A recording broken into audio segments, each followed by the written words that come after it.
Well, the trading deadline for the NFL has come and gone this year, and based on all the rumors that we heard, we thought that there was going to be more action than a 5 cent. Hold on just a second. Sorry about this. Hello? Yep, this is Kyle. Rumors about what?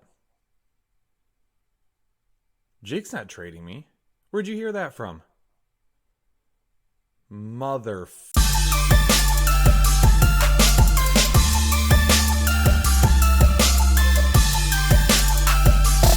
What's up, Headliner Nation? Welcome back to the Fantasy Headliners. And for the NFL trading deadline this year, it seems even us fantasy analysts weren't safe from all of the trade rumors flying around the internet. Sounds like I might need to have a talk with Jake. Wonder where he could be thinking of trading me to. It better not be anywhere. Headliner Nation, I am staying put.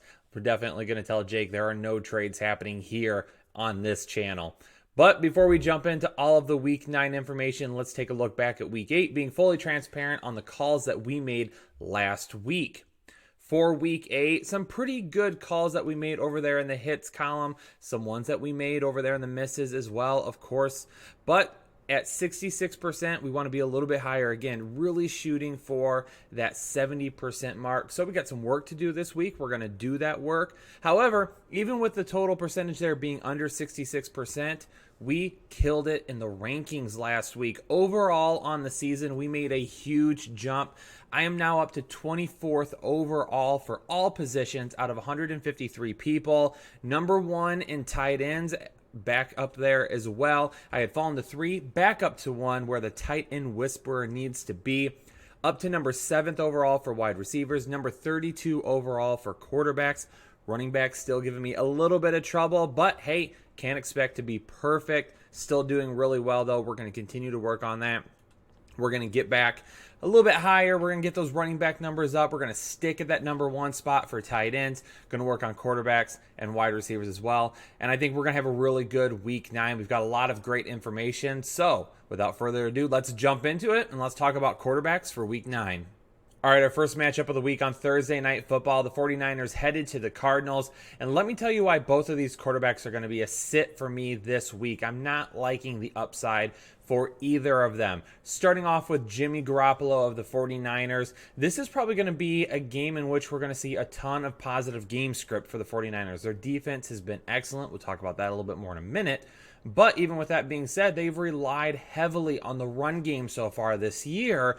I expect to see a lot of the run game on Thursday night against the Cardinals as well. Jimmy G right now, he's only averaging 13 points per game, fantasy points per game. So he's not even coming close to that 18-point threshold we use here for start and sits. And then he also has less than 2 touchdowns in 4 games this season. So he just hasn't had that upside.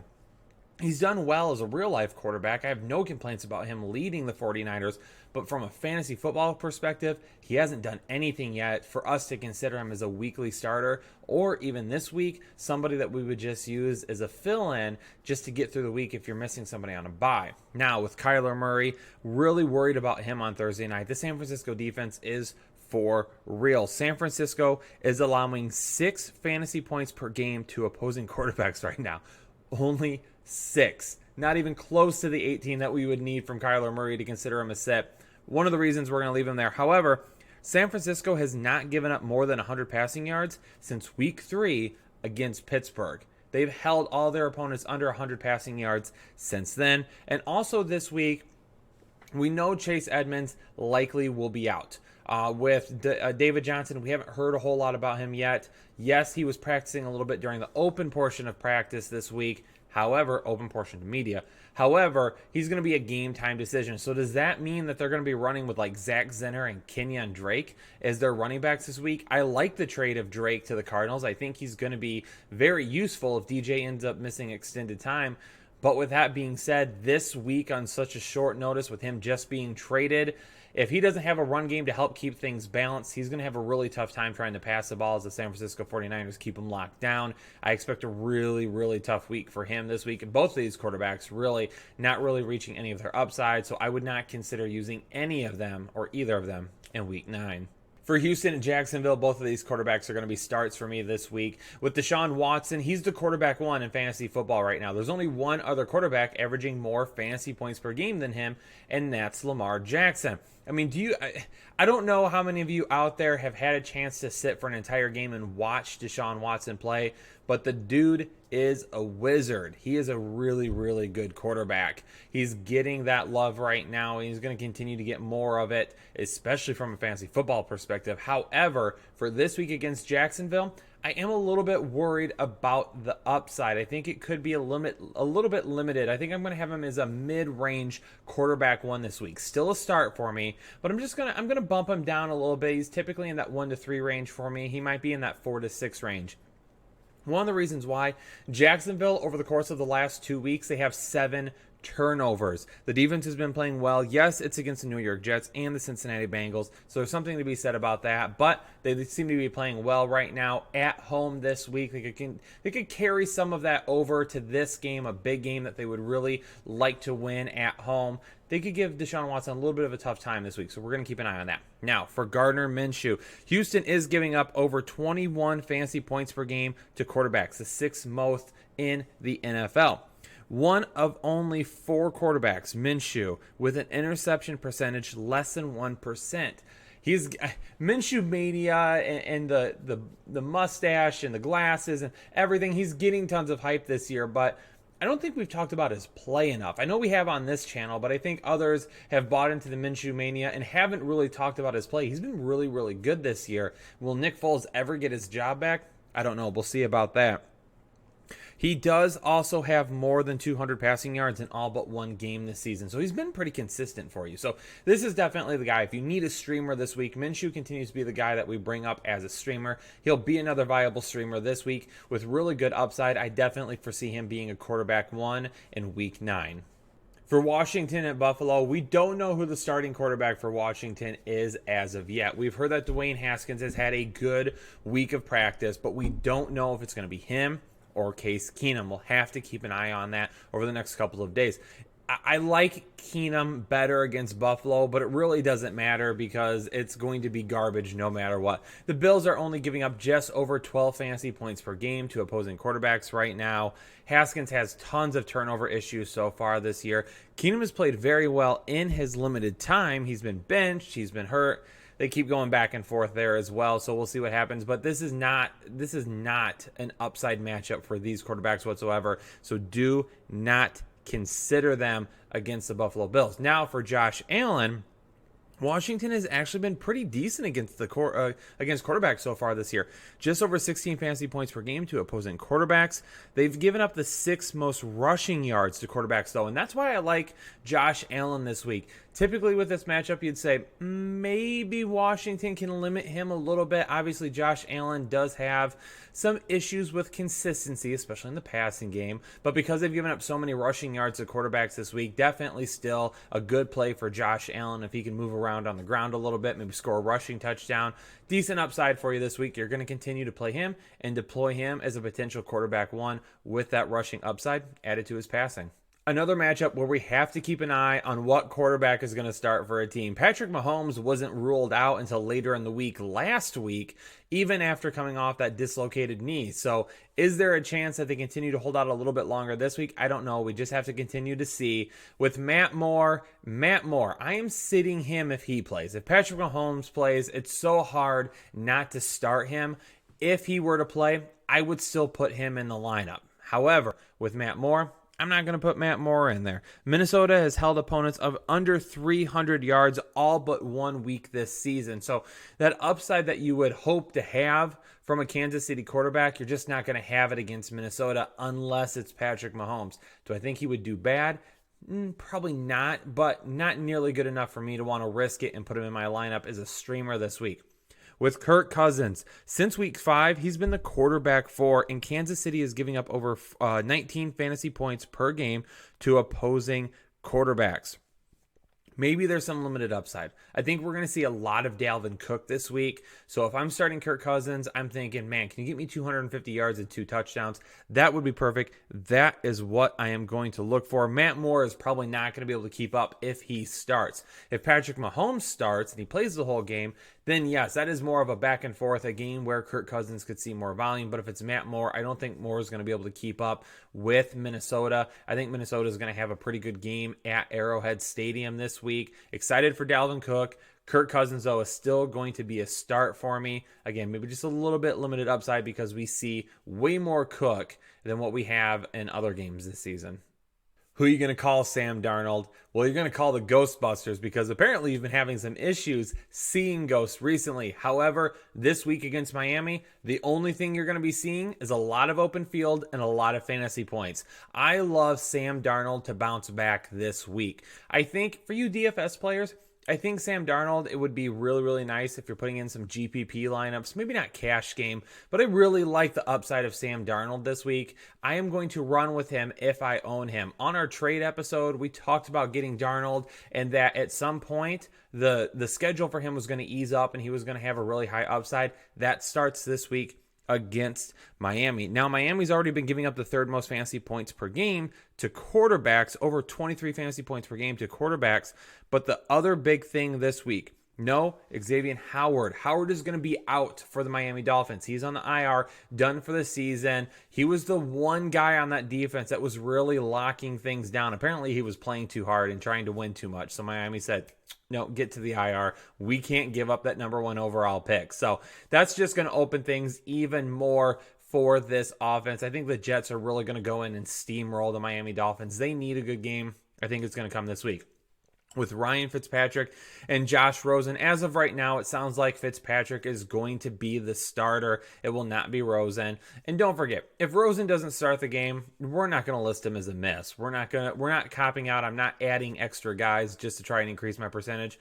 I am throwing these names on here, though, because by this recording, I haven't heard yet who's going to start. It sounds like Fitzpatrick. We don't know. Still going to sit both of these guys in this matchup. Fitzpatrick has a little bit more of a ceiling because he's got a bigger arm. There are some chance for bigger plays for him, but I'm not going to risk it against the Jets. I'll take Darnold. I'm not going to take either of these quarterbacks, though.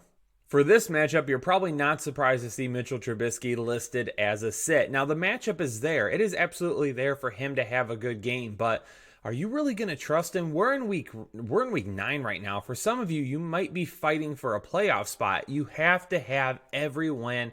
Every game counts. If you're one of those people, do you really want to put your season on the line with Mitchell Trubisky in your lineup?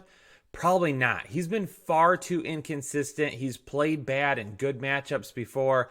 I'm not interested in risking anything. Now, if you're a team that is 1 loss, maybe 2 losses, dominating your league, you need to get by, maybe you go with it, okay? But for you owners, you fantasy owners out there that you're hanging on, you need every single win you can get, Trubisky's not the guy that you're going to be putting into your lineup, so don't even consider that. Now, with Carson Wentz, we had him listed as a sit last week. We're going to go with it again this week. I know Eagles fans, don't get upset. A lot of you have gotten very upset about some of my Wentz calls this year. He is the quarterback 10, so he's been doing decent. He's been playing well.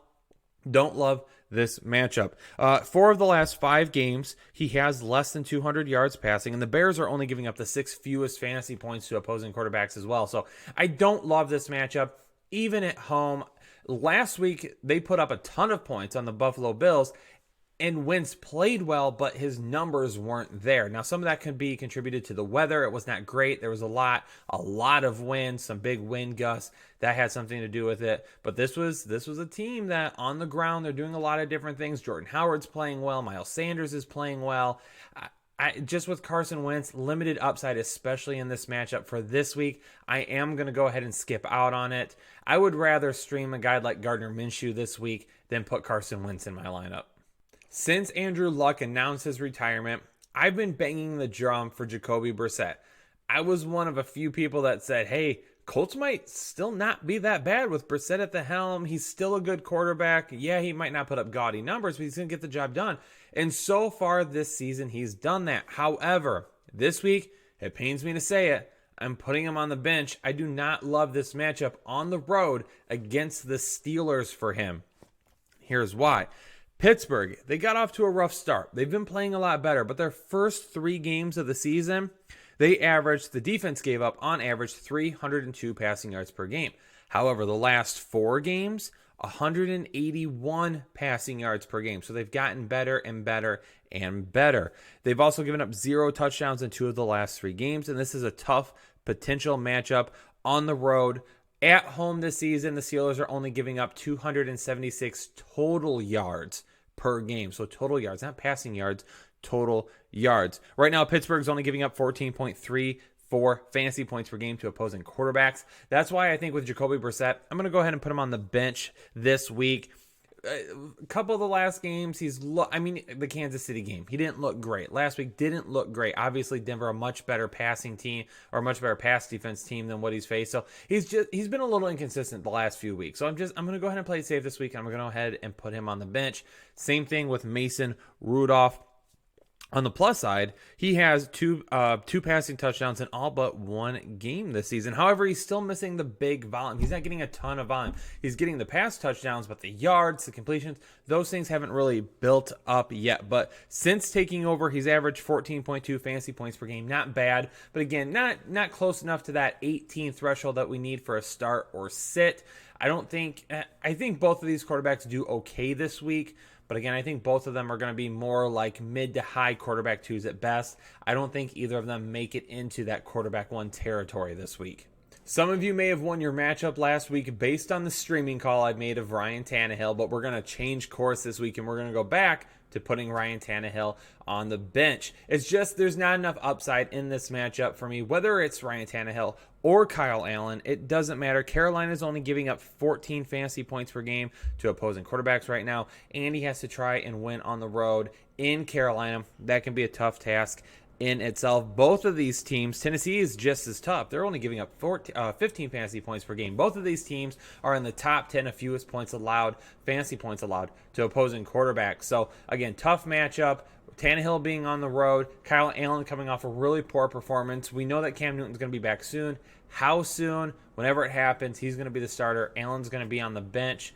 Got to get him through a couple of more weeks here. Allen hasn't been bad in a lot of his matchups. Just, again, as a football player, but talking from a fantasy football perspective, he hasn't been that good. He hasn't been worthwhile very much trying to put him into your lineup. Both of these guys, I do not like them as streaming options this week. I think we can find better options elsewhere.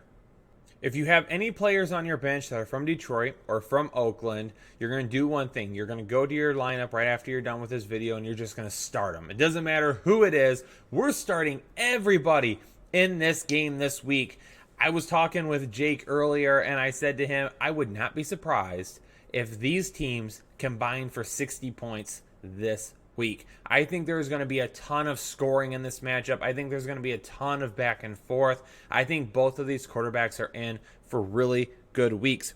For Matthew Stafford, he's getting a very poor Oakland Raiders defense. They're giving up the second most fantasy points per game to opposing quarterbacks. Stafford right now is tied for second in the NFL in passing touchdowns, and he is one of only 8 quarterbacks to be scoring 20 or more fantasy points per game. He has been playing out of his mind this year. Honestly, if the Lions were playing a little bit better and had a better record, I think you'd be hearing a little bit more about him as an MVP candidate. Not happening right now, but he's been playing really well.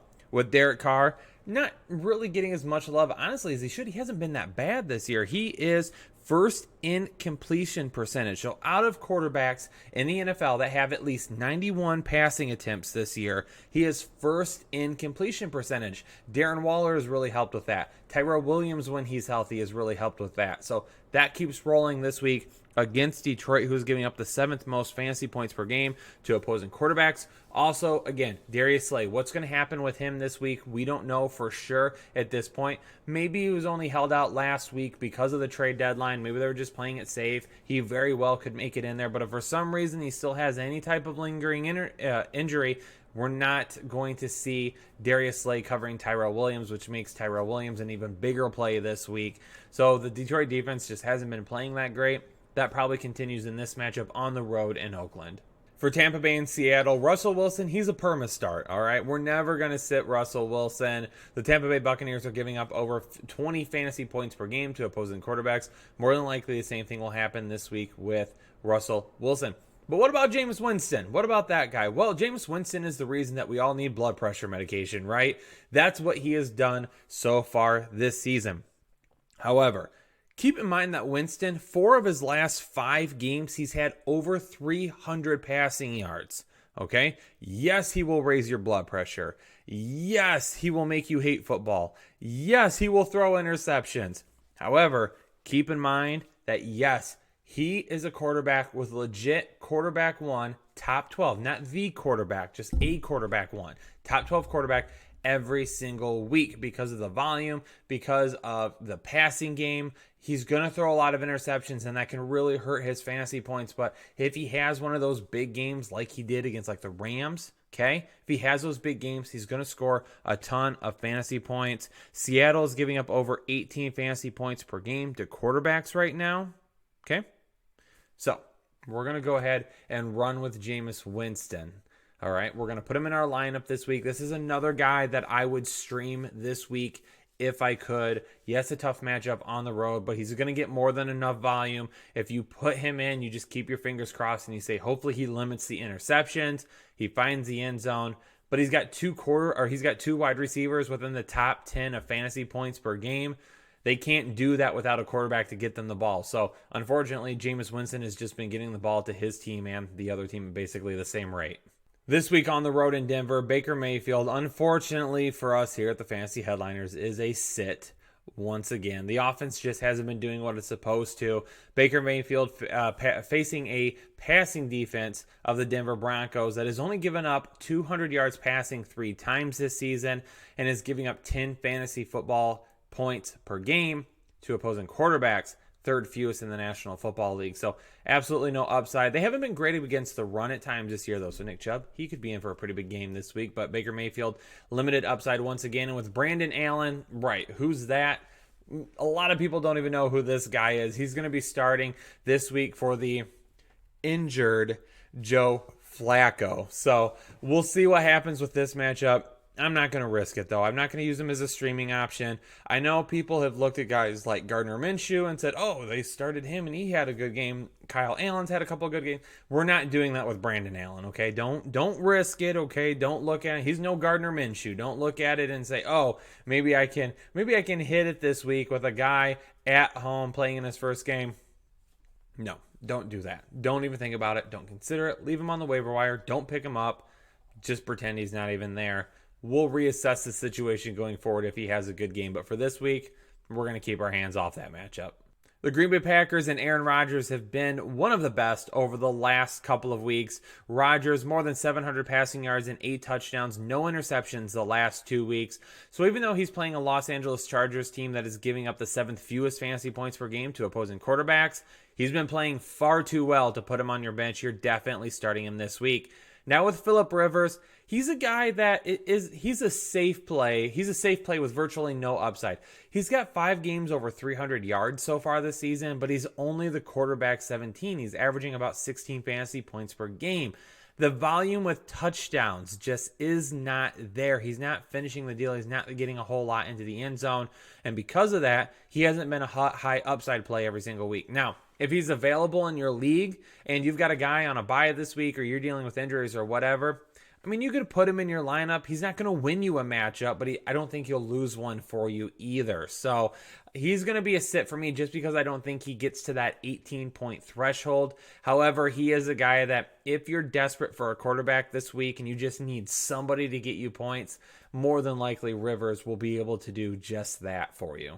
Sunday Night Football, New England and Baltimore. This is going to be a really fun game to watch. A New England defense that has been so great this season, facing Lamar Jackson, who has been one of the most dynamic, if not the most dynamic quarterback. Not the best, most dynamic quarterback so far this season. And in terms of fantasy points per game, Lamar Jackson is the best quarterback this season. So let's talk about these guys. Why are they both starts for me? With Jackson, there are too many facets to his game to just completely shut down. So even though New England has been really good this season, we are still playing Lamar Jackson. If you own him, he is in your lineup. Don't even consider sitting him.